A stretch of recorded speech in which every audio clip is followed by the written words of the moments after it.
Well, I guess firstly we'll just start with, what you've sort of suggested is happening. Is that something you say is still happening now?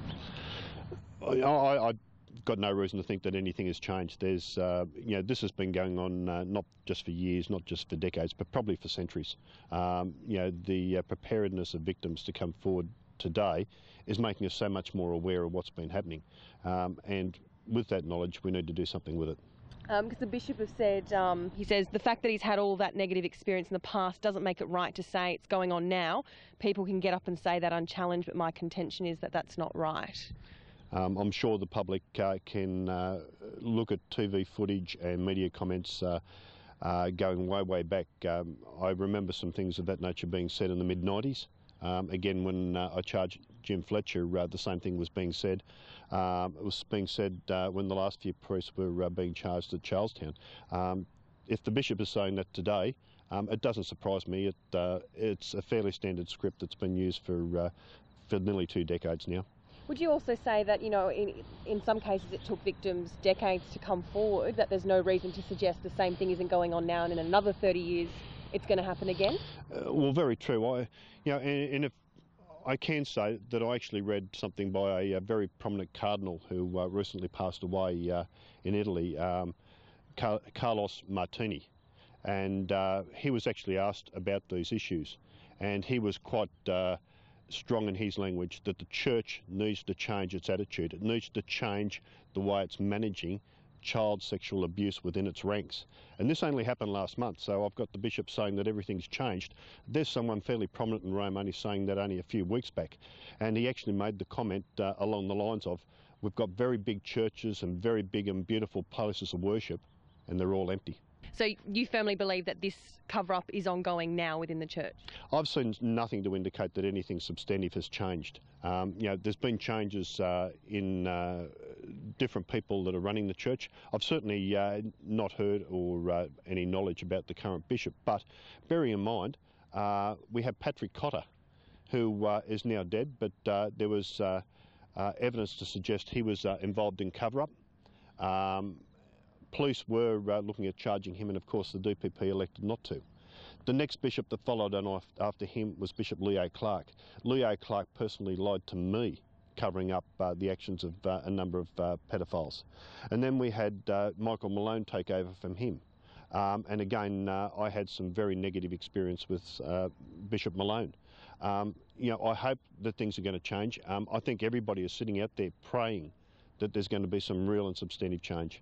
Bishop Bright admits that there have been mistakes in the past. He's admitted to cover-ups in the past, but he maintains there's nothing of that sort going on now. Do you have evidence that there is? Well, I'm not investigating anything myself. All I'm saying is I keep hearing that. I can imagine that there are not just dozens, but hundreds of families of pedophile victims that are all saying, that's nothing new, I've heard that before. They need to show us something of substance. It's one thing to be coming back and saying to victims, we're sorry about what's happened to you, or we regret, or that errant priest. It's always very soft, subtle sort of comments. What we want to see is something of substance, some real change. I want to hear people coming out and turning around. I would ask the Bishop, is Father Vincent Ryan still a priest? He went to jail for sexually abusing over 30 boys. Has the current Bishop defrocked him? Has he taken him out of the priesthood? Show me, Bishop, that something has changed. That hasn't changed. That's been going on for a long time now. Obviously calling for, or renewing your calls for a royal commission. What would you say to the Premier to try and get him over the line with that? Well, I think that what I'm saying is I'm only echoing what has been said to me by dozens of victims' families. I'm not throwing up anything new, and there are people out there that vote, and I'm sure the Premier is starting to listen. I hope he's starting to listen. You allege that there have been cover-ups from quite high up in the church, is that right? Yes, I've experienced those myself, absolutely. I've seen documents. As I said, I was pursuing a particular priest, Dennis McAlinden, for over a decade. Well, not quite a decade, he died before that time. But, I was told that they didn't know where he was when I wanted to arrest him. I've later on found evidence that showed me quite clearly that they knew all the time where he was. I also seen evidence that also told me that Bishop Leo Clark had spoken to a number of other victims, and he never told me about those. Those victims eventually came forward and told me that they had expected the bishop was going to pass that on to me. So is there cover-up? That sounds like cover-up to me. Where is all your information that you've gathered? Where is it now? I don't want to go down that path. I think I did a fair bit on Late Line last night, and that's another area. As I said, I don't want it to become adversarial. I want to work with the Premier. I want to work with victims. Let's all work together, because this is a problem that's concerning our kids. I don't want to have this turning into some sort of clash. Let's be on the one team, and let's look at what we need to do to get this thing right.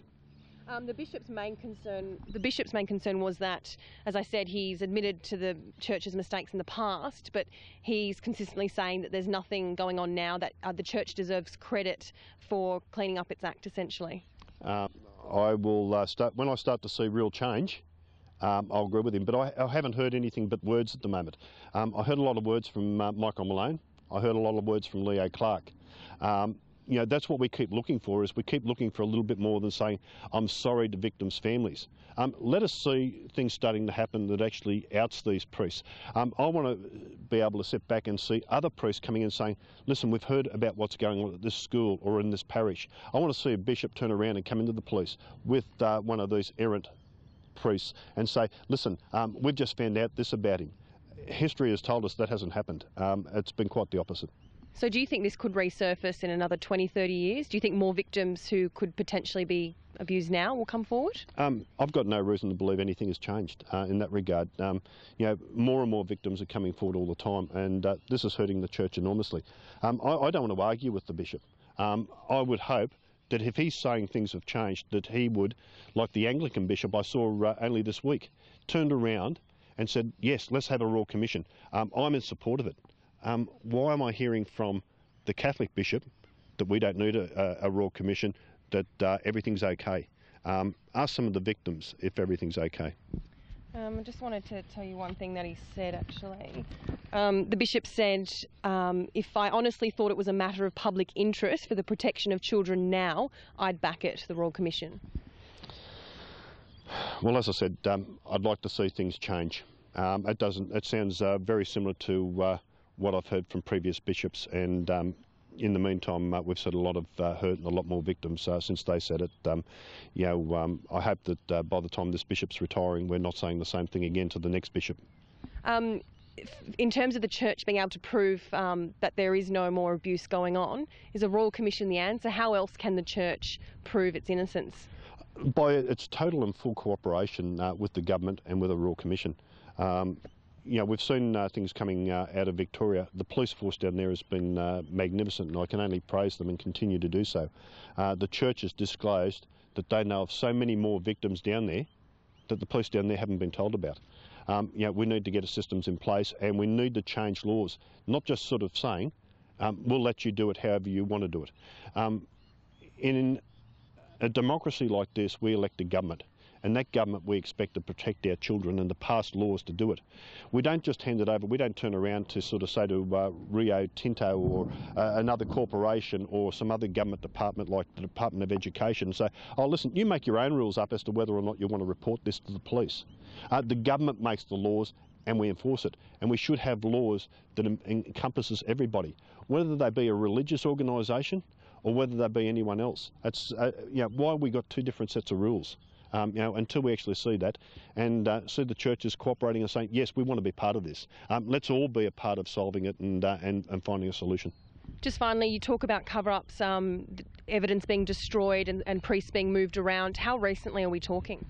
Well, I certainly saw that during my investigations. I don't want to touch on anything that may prejudice current proceedings. But you're saying there are those things happening? I'm not saying anything of that nature. All I'm saying is I'm aware that there are currently some matters that have been submitted to the DPP.